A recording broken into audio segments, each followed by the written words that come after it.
대형주의 부진, 박스피 장세 속에 테마주만 보인다라는 이야기들 들려오고 있습니다. 이런 테마주 쏠림 현상 한층 심해지고 있는데요. 이달 9월 들어서 개인의 거래 비중이 70%를 넘었습니다. 자, 개장 2시간여 남겨두고 있습니다. 시장에 영향 미칠 핵심 이슈들 준비해서 오늘의 성공 투자 준비해 보겠습니다. 개장 전 체크리스트 신일섭 벤자민 투자연구소장 모셨습니다. 어서 오십시오. 안녕하세요. 딱 2시간 전 이제 체크리스트 봐야겠죠. 네. 최근에 이제 뉴스가 뭐 짐을 많이 싼다 막 이런 얘기가 처음에는 이상가 했더니 코스닥에서 코스피로 이전하는 기업들이 올해 들어서 물론 왕왕 있었습니다만 올해 들어서 상당히 좀 많다 이런 느낌이 좀 있거든요. 그나마 남아있는 코스닥에 어떤 기업을 관심을 가져야 될지 아니면 코스피로 이전하는 이 분위기에 편승해서 코스피로 조금 더 눈길을 돌려야 될지 소장님 이 부분 어떻게 보고 계시나요? 네, 원래 뉴스는 로봇하고 2차전지가 약세해서 코스닥 900이 무너졌다거든요. 근데 왜 주제가 그 뉴스에 안 맞는 거를 갖고 왔나 혹시 지금 착오가 있으신 분들이 계실 텐데 그 네. 뉴스에서 뽑아낸 거 맞고요. 네. 왜 그걸 뽑아냈냐면은 코스닥 900 무너지고 로봇 2차전지 죽은 거는 그거 살아나면 900 회복해요. 아, 그 얘기군요. 근데 근본적인 문제는 중장기적으로 코스닥 시장의 성장성이 있어야 개인 투자자들이 맘 놓고 투자를 하죠. 개인 투자자분들 대부분 코스닥 투자하시거든요. 그런데 지금 그런 부분이 보이지 않다. 그게 왕왕 있었는데 뭐 자주 일어나는 느낌이 있다. 느낌이 맞습니다. 10년 내 최대 종목이거든요. 지금 이전 종목이. 그 이전으로 돌아간다면 있어요. 2007년과 2008년 그 세계 금융위기 당시에 그때 많이 옮겼어요. 뭐 하나투어니, 뭐 엔시니 이런 거 다 코스닥 종목이었거든요. 옛날에 심지어 현대 중공업마저도 코스닥이었어요. 아주 예전에요. 예. 90년대. 그런데 뭐 그거까지 갈 필요는 없겠죠. 그 당시에는 코스닥이 뭐 5%, 10%, 12%였는데 지금 30%로 확대됐잖아요. 그게 점점 확대되는 게 우리나라가 모르겠어요. 지금 이성적인 시장이 됐는지는 모르겠으나 이성적인 시장이 되고 싶어서 그런지 그렇게 확대를 시켜놨죠. 뭐 언젠가는 상한가 아예 풀리겠죠. 뭐 그게 요원할 수도 있습니다. 뭐 우리나라 시장의 투자자들이 어떻게 행동하느냐에 따라서. 근데 어쨌든 코스닥에서 이렇게 가버리면은 소는 누가 키웁니까? 소는 누가 키우냐고. 이게. 누가 키울까요? 이게 뭐 그런 얘기 있잖아요. 뭐 어차피 자리 비면은 또 누군가 채운다. 인생이 뭐 다 그렇다. 네. 그렇게 얘기하기에는 네. 너무나 큰 것들이 순식간에 빠져나가 버리기 때문에 지금 굉장히 좋지가 않은 상황이죠. 이렇게 되면은 아니 너도 나도 간다고 하겠죠. 너도 나도 누가 안 가고 싶겠어요. 그러니까 지금 이 상황이 왜 이렇게 이 상황은 제가 생각하기에는 다 무너뜨리고 새로 시작해야 돼요. 근데 사실 그건 불가능한 상황입니다. 코스닥은 저는 이제 딱 세 개의 섹터로 바라보거든요. 예전엔 4개였는데 2차 전지, 바이오, 엔터 4개는 뭐 게임이었거든요. 네네. 이제 게임은 조금 소외되어 있어서 그러면 2차 전지, 바이오, 엔터가 끌고 가는 코스닥 시장 뭐를 봐야 될까요? 아, 뭐를 봐야 되냐고요? 네. 지금으로서 뭐 SM이 지금 가장 저기죠. 잘 나오고 있죠. 아, 엔터. 그러니까 지금 이 코스닥이 나스닥을 벤치마킹해서 만들었으나 그 만든 근거와 취지에 정말 민망할 정도의 수준이거든요. 네. 그냥 정말 나스닥 시가총액 상위와 코스닥 시가총액 상위를 굳이 비교하지 않아도 그쵸? 뭔지 알고 있을 겁니다. 지금 여기서 에코프로마저 만약에 예. 그런 설이 있었어요. 지금 사실 뭐 법적인 문제 때문에 그쵸? 못 가고 있는 걸로 알고 있는데 에코프로 그룹마저 가면 이거는 그러면은 1위부터 5위가 없어져요. 지금 코스닥 시가총액 1위 에코프로 BM, 그다음 에코프로, 셀트리온 헬스케어, 포스코 DX, LNF잖아요. 네. 지금 3, 4, 5위는 이전이 확정됐잖아요. 셀트리온 헬스케어는 합병되면 없어져요. 상장 폐지됩니다. 네. 그리고 포스코 DX랑 LNF는 간다고 했어요. 네. 그 전에 HLB도 가려고 했죠. 그럼 1위부터 6위가 싹 다 날아갈 수가 있어요. 에코프로까지 가면. 그러면 이거 뭡니까? JYP가 시가총액 1위가 돼요. 네. 이 시나리오를 가정하면. 아, 물론 엔터, K엔터 대단하죠. 근데 지금 그렇게 만약 그런 상황이 돼버리면은 엔터 2개가 시가총액 3위 안에 드는 상황이 벌어질 수도 있거든요. 네. 그러니까 이걸 어떻게 봐야 되나 지금 모르겠는데 이걸 일단 옮기는 기업에겐 좋겠죠. 공매도를 피할 수가 있으니까. 코스닥 150에 들어봐야 코스피에 가봐야 아주 작아요. 여기서 또 우리나라 시장 자체도 작은데 코스피랑 코스닥은 또 체급 차이가 크단 말이에요. 그래서 어쨌든 간에 뭐 그런 걸 다 감안해봤을 때 지금 SM이 가장 그렇죠. 압도적인 지금 상승률을 보이고 있기 때문에. 그러면 원래 뭐 코스닥에서 있는 수급들이 있으니까 이 수급들이 엔터 쪽으로 조금 더 몰릴 것이라고 기대를 해봐도 될까요? 근데 이걸 또 자기 분야가 있기 때문에 쉽게 안 옮기시더라고요. 네. 네. 코스닥은 그런 게 심해요. 아주 심합니다. 아시다시피 셀트리온 원래 지금 2차 전지가 공매도의 전쟁을 벌이고 막 그 어떤 개인 투자들의 화두 근거지로 지금 활약을 하고 있는데 원래 원조는 셀트리온이에요. 서정진 회장이 공매도와의 전쟁을 선포하면서 이딴 식으로 하면은 나 뉴욕으로 셀트리온 옮겨버린다고 했어요. 그러니까 그때부터 그 당시부터 그렇게 핍박받고 고난과 역경을 함께했던 주주분들이기 때문에 셀트리온이 무슨 일이 있어도 버리지 않고 서정진 회장님을 믿잖아요. 그래서 이제 셀트리온 하시는 분은 셀트리온만 평생 하신단 말이에요. 예전에 셀트리온으로 큰돈 벌어서 연예인분이 셀트리온 회사 가서 절을 했다고 했잖아요. 그런 기억들도 있기 때문에 셀트리온을 파는 사람은 셀트리온만 팝니다.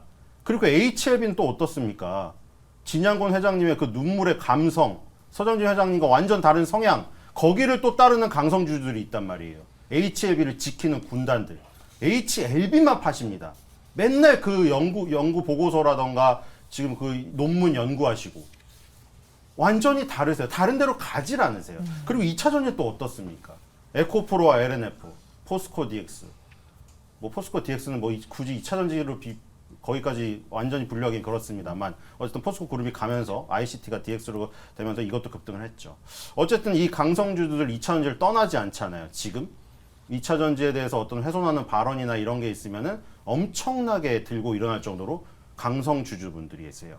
그러니까 따로 가질 않아요. 그리고 엔터를 하는 주주는 또 따로 있어요. 그러니까 그렇기 때문에 이게 수급이 여기서 다른 데로 가지를 않고 자신이 갖고 있는 섹터를 굉장히 지키는 이런 코스닥의 특징이 강하기 때문에 뭐 새로 여기서 빠져나가 예를 들어 2차 전지나 뭐 지금 뭐 바이오에서 빠져나가서 엔터로 가진 않아요. 아, 제가 보기에. 알겠습니다. 그러면 뭐 기본적으로는 원래 코스닥을 추종하는 ETF라든지 패시브 펀드가 있는데 그런 부분보다는 뭐 2차 전지에는 2차 전지의 주주가 있고 엔터엔 엔터 주주가 있다. 이렇게 결론이 되겠네요. 네. 알겠습니다. 근데 엔터가 여러모로 지금 좀 그렇죠. 약간 소를 지키는 마지막 보루 그런 느낌입니다. 네, 알겠습니다. 네, 개장 전 체크리스트. 자, 두 번째 체크박스로 넘어가 보도록 하겠습니다. 자, 두 번째 체크박스는 네. K 편의점입니다. 국내 시장 포화 상태에 이르면서 이제 수출로 눈을 돌리고 있다, 해외로 눈을 돌리고 있다라고 하는 부분인데요. 자, 블루오션을 찾아서 이제 해외로 가고 있습니다. 어떻게 지금 보고 계십니까? 네, 뭐 결론적으로 말하면 편의점 주식에 굳이 투자를 할 필요는 지금 밑에 저점을 깨고 막 내려가고 있는 거를 네. 하기에는 좀 없다. 그렇다. 네. 뭐 그렇다고 막 고점을 돌파해가지고 이격이 벌어진 것도 안 좋지만 밑으로 저점을 붕괴시켜갖고 밑으로 이격이 벌어진 거는 더 안 좋거든요. 그러니까 이건 저기 반대죠.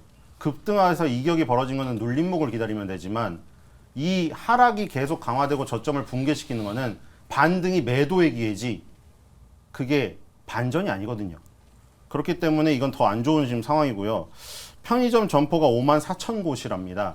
뭐 치과 의사분들이 자기 뭐 힘들다고 치과가 편의점만큼 생겨서 힘들다고 하는데 그걸 비유할 저기 숫자는 아닌 것 같아요. 제가 개인적으로 무슨 말을 하려는지는 알겠는데 치과가 그만큼 많아진 느낌이 든다는 거겠죠. 하지만 54,000개는 안 되죠.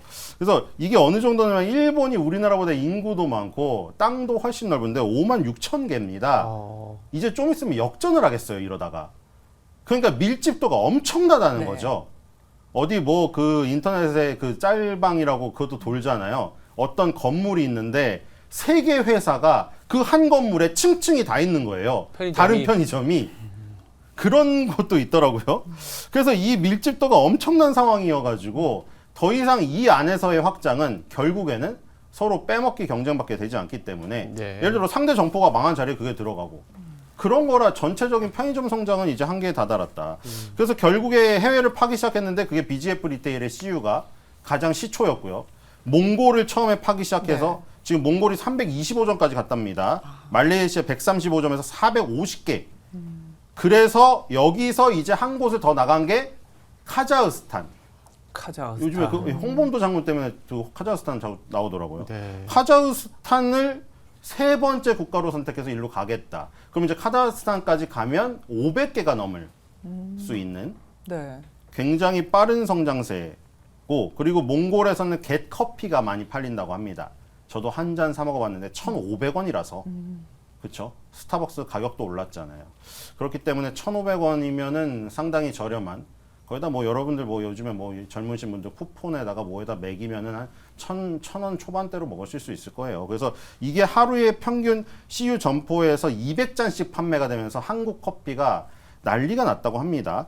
그리고 이 지금 몽골, 말레이시아, 카자흐스탄이 전부 다 이 계약 방식이 마스터 프랜차이즈 계약이라고, 우리나라에서 그 하는 비슷한 겁니다. 프랜차이즈에 로열티를 지급을 하고 그 영업을 하는 거죠.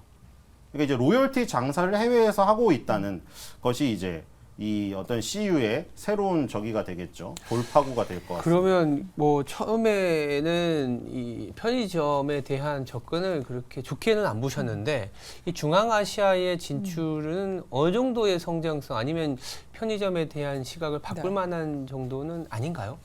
아, 그 정도는 지금 그러면 주가가 이미 움직였어야 된다? 반응을 했겠죠. 아. 왜냐하면 미스터 마켓이 우리가 이렇게 뉴스를 토론하고 있는 사이에도 움직이고 계속 있죠. 그쵸, 생물처럼 움직이고 있기 때문에 네. 즉각 반응을 합니다. 아직도 반응이 없다는 것은 그 주가가 움직일 만한 동인이 안 됐다는, 혹은 뭐 수급이 그만큼 차지 않았다는, 때가 되지 않았다는. 왜냐하면 때를 보고 움직이는 게 좀 현명하다는 생각이, 우리가 뭐 사실 하루 이틀도 내다보기 힘든데 4, 5년을 내다본다고 하면서 4, 5년 뒤에는 오를 거니 지금 막 박혀 있는 거를 매집을 한다. 개인 투자들이 무한 리필처럼 돈이 생기는 것도 아니고, 그리고 주변에서의 그런 유혹이 너무나 강해요. 예를 들어서 나는 루닛으로 얼마를 벌었니, 레인보우 로봇에서 얼마를 벌었니 이러고 있는데 그거를 눈을 닫고 가만히 있을 수가 있을까요? 어렵습니다, 현실적으로. 그래서 개인 투자들은 이 움직이는 순간 초반에 참여하는 것이 최선이다. 근데 편의점주는 아직도 지금 땅굴을 파고 있기 때문에 저점을 어디서 잡을지 아직도 판단이 안 선다. 이렇게 보입니다. 그 알겠습니다. K편의점 수출, 뭐 프랜차이즈도 말씀을 해주셨고, PB 자체 브랜드 상품 수출도 지금 뭐 적극적으로 공략을 하고 있다라고 하는데 아직 그 규모가 들여다보기에는 뭐 나오고 있지 않다 이렇게 판단을 하시는 걸까요? 아, 그 마진율이 점점 높아지고 있긴 하죠. 근데 이제 워낙에 뺄 수 없는 것들이 있기 때문에 예를 들어서 지금 여름철에는 얼음컵이 단독 1위가 되거든요. 모든 편의점이. 네. 근데 그 여름철 특수성을 제외하면 빙그레 바나나 마두유가 상당히 오랜 부분, 담배 빼고요. 상당히 오랜 기간 뭐 3사, 4사에 모두 1위를 차지합니다. 사실 그런 거는 빼기가 힘든 거죠. 그런 것까지는 뺄 수가 없는 거죠. 바나나 마두유는 너무나 강력한 시장 지위를 갖고 있기 때문에. 그러니까 비인기 품목에서 PB 제품들을 높여서 마진율을 높여가고 있는데, 당연히 마진이 높겠죠. 자기네가 만들어서 자기네 유통에 하니까. 하지만 그게 한계가 있다. 뭐 개커피 같이 저렇게 대박이 터지는 경우도 있지만 대부분의 경우에는 어느 정도 한계가, 기존의 그 강자들이 또 있잖아요. 음식료 회사들의 가장 대표 아이템들이. 그것마저 무너뜨리기에는 PB 시장이 아직까지는 인지도나 이런 면에서 그렇게 압도적인 어떤 성장의 동인이 되기에는 부족하다. 단지 영업이익률이 조금 올라가는 부분이 있다는 거. 그래도 알겠습니다. BGF 리테일이 낫죠. 예. GS 리테일 같은 경우는 슈퍼마켓도 있기 때문에 네. 슈퍼마켓은 좀 힘듭니다. 알겠습니다. 편의점주는 뭐 사실 우리 내수가 그렇게 좋지도 않은 상황이기 네. 때문에 해외 쪽으로 눈을 돌리고는 있지만 아직까지는 크게 우리 전체적인 성장을 끌고 가기엔 역부족이다. 이렇게 정리해 보겠습니다. 세 번째 체크리스트로 좀 넘어가 봐야 될 것 같아요. 세 번째 체크리스트는 이 옥션, 이 경매 업체와 관련된 네. 얘기인데 미술품 경매. 네. 아트 페어 참 요새 많이들 관심이 많은데 그러니까요. 어떻게 보세요? 일단은 인식이 그렇잖아요. 그들만의 리그. 그들만의 그리고 리그. 도대체 모르겠다. 가치 판단을 못하겠다. 세테크 하시는 분들도 있더라고요. 세테크요? 그러니까 이제 미술품은 리테크. 세금이 아, 예, 네네. 그렇죠. 그래서 그들만의 리그. 영화에도 그런 거 나왔잖아요. 미술품으로 돈을, 그쵸? 압수 뭐 저기 네네네. 세무서나 이렇게 들어왔을 때 미술품이나 이런 작품들 조각상 이런 걸로 빼놨기 때문에 이게 어떤 가치인지도 판단이 잘 안 서고 어디에 있는지도 잘 몰라요. 그런 걸로 많이 쓰이는 영화의 소재나 이런 건데 실제적으로도 지금 그렇죠. 요즘에 뭐 MZ 세대들이 많이 간다고 하더라고요. 그래서 미술 작품 전시회나 옛날에는 그 뭐 저작권이나 이런 작가의 그런 것들을 지키기 위해서 사진도 못 찍게 했는데 요즘에 워낙에 인스타그램 인증샷이 유행하다 보니까 전면적으로 풀고 있죠. 그 작품에서 막 셀카 찍고 그게 흔해지기 시작한 것부터가 변합니다. 근데 이게 왜 그들만의 리그냐, 이번에 정용진 회장님이 또 올리셨잖아요. 너무 인스타를 자주 하시기 때문에 조디 포스터랑 어깨동무를 한 사진을 올리셨습니다. 저도 본 거예요. 기사에 나왔던 것 같아요. 네. 아주 많이 늙으셨더라고요. 제가 기억하는 양들의 침묵의 조디 포스터의 모습 아니던데 네. 어쨌든 간에 그들만의 리그인 거죠. 그렇게 이제 상류층들이 전시회를 가서 어떤 인사들을 만나고, 그리고 미술품의 가치는 뭐 인터넷에 우스갯소리 댓글이 너무나 많기 때문에 내 애기가 목욕하면서 벽에다 그린 물감 벽화랑 저거랑 도대체 무슨 차이인지 내 눈으로는 1시간을 들여다봐도 모르겠다는 거죠. 아, 물론 뭐 미술계에 있는 사람들은, 일반인들은 그 보는 눈이 없다고 하지만 그게 대중예술인가요, 그러면? 대중들이 이해를 해야 대중예술인 것으로 저는 생각이 되는데, 네. 그래서 아직까지는 그들만의 리그, 뭐 이런 그 인식이 상당히 강하고, 지금 뭐 그거를 이제 뭐 조금 하려고 하고 있습니다. 그래서 이제 9월 6일부터 10일까지 열렸죠. 네. 단군일의 최대 아트페어라고 하는데요. 프리즈 서울 9월 6일에서 9월 9일, 키아프가 9월 6일에서 10일, 이거 합쳐가지고 키아프 프리즈에서 키아 프리즈라고, 뭐 또 인스타에 또 엄청 올라왔어요. 그게 뭐 미술을 이해하는지 모르는지는 모르겠지만 뭐 어때요? 인스타로 뭐 항상 그쵸? 흥행에 호세스타그램처럼 성공한 하고 그런 거니까요. 거죠. 네. 그래서 어쨌든 간에 경기가 지금 침체 상황에다가 자산 시장이 다 부진해요. 코인도 그렇고. 미술품 시장이라고 당연히 그렇겠죠. 그럼 경매 가격이 떨어지면 이런 경매를 하는 업체들의 수수료도 떨어지게 됩니다. 그래서 이 부분이 침체가 되니까 키아 프리즈가 뭐 단군일에 뭐 최대가 열리건 말건, 그리고 뭐 지금 뭐 약간 뭐 그들만의 리그가 뭐 우리들만의 리그로 조금 바뀌고 있는 상황까지 있는데도 주가는 전혀 움직이지 않는다. 네. 이런 상황이었습니다. 근데 뭐 새로운 게 지금 나오고 있긴 하더라고요. 어떤 거요? 미리 말씀을 드릴까요? 네. 그 토큰 증권이죠. RSTO 네, 네. 말씀하시는 거구나. 요거를 이제 이쪽으로 넣는다고. 지금 사실 투자하시는 분들 많을걸요? 저도 재미를 해봤거든요. 샤넬백을 통째로 사기 그러니까 이 네. 샤넬백 저는 조각 귀퉁이를 투자를 샀거든요. 하셨군요. 귀퉁이. 제가 만지지 못해요. 그러니까 물론 샤넬백을 누가 그러면 절단기로 조각내가지고 조각을 나누진 않죠, 실물로.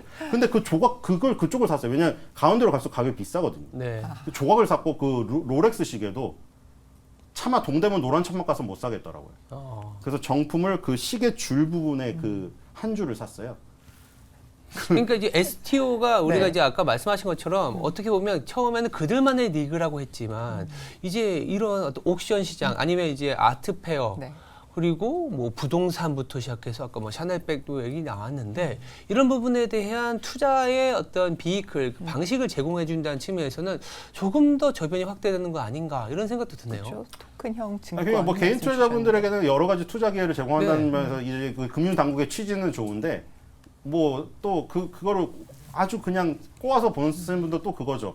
우리가 또 돈을 잃을 함정이 하나 또 생겼다. 하도 지금 코스닥, 코스피 근본적인 것부터 당해서 이제 코인 시장으로 MZ 세대들이 갔는데 코인 시장에서 또 당하고, 그렇죠. 이제 또 새로운 곳에 갔는데 새로운 거 또 당하면은 와, 이거는 사랑에 한 3-4번 버림받게 되니까 네. 근데 좀 긍정적으로 생각을 해보자고요. 그래서 이제 해외 주식이나 국내 주식도 이제 소수점 투자 하시잖아요. 할 수 있습니다. 해외는 막 지금 노보노디스크 유럽 증시 시가총액 1위에 올랐는데 시가총액 600조 원이에요. 삼성전자보다 시가총액이 높아요. 그거 한 주가 700만 원인가? 그거를 조각만 사는 거죠, 소수점만. 그렇죠. 여기도 이렇게 들어오는 거고, 미술품은 더군다나 이렇게 들어오면 의의가 더 큽니다. 아까 말한 대로 내 애기가 그린 거랑 저거랑 무슨 차이냐 이러는데, 이제는 당연히 이쪽으로 들어오면은 여러 가지 제도권에 들어오기 때문에 애널리스트의 보고서가 나올 거고요. 그렇죠. 미술품에 대해서 우리가 이해도가 너무나 떨어지잖아요. 예. 뭐 물론 애널리스트 보고서의 신뢰도에 대해서 또 그거를 지적하면은 할 말이 없긴 한데, 주식도 뭐 맨날 틀리고 뭐 이런다고 하면은 어쨌든 간에 볼 수 있는 자료가 나온다는 거죠. 그리고 뭐 공시 의무가 있기 때문에 뭐 공시도 해야 되고, 혹은 이거를 기반으로 아까 전에 말했듯이 뭐 2차전지 ETF나 뭐 바이오 ETF는 엄청나게 많잖아요. 그것처럼 이제 미술품 조각 ETF가 나오는 거죠. 그러면 이해도가 떨어지는 사람은 그래도 그 투신운용사에서 만든 ETF를 믿고 그렇게 바스켓으로 투자를 할 수도 있는 거고, 여러 기회가 많아진다는 거에 조금 의의를 둔다면 되게 긍정적이고, 이런 옥션 회사들, 서울옥션이나 K옥션에게도 새로운 어떤 성장 모멘텀이나 주가가 지금 움직이지 않고 있는데 꿈틀거리게 할 요인이 될 수가 있다. 그리고 뭐 여러분들 남자분들 어렸을 때 뭐 기억나시겠지만 사실 농구 카드 그거 마이클 조던 카드 하나 모으고 싶어가지고 막 난리 쳤잖아요. 뭐 부잣집 옆에가 마이클 조던 카드 갖고 막 자랑하면 뭐 부러워했잖아요. 네. 근데 이제 마이클 조던 카드도 이제 조각으로 살 수 있는 거죠. 알겠습니다. 마이클 조던 신발 발 양말이라도 살 수가 있는 거예요. 그런 것에 의의를 둔다면 새로운 시장이 열리고 서울 옥션이 여기에 지금 전사적인 영향을 투입하고 있기 네. 때문에 이런 것들이 서울 옥션의 바닥권 탈출에 오히려 키아 프리즈로 뭐 정영주 회장이 뭐 저기 조디 포스랑 그 저기 어깨동무 한 거보다 이게 STO가 오히려 오히려 네. 바닥권 탈출의 계기가 될 수가 있다. 알겠습니다. 네, 오늘 이렇게 저희 개장 전 체크리스트 한번 살펴봤습니다. 오늘도 귀한 말씀해 주신 신일섭 소장님 말씀 대단히 감사합니다. 감사합니다.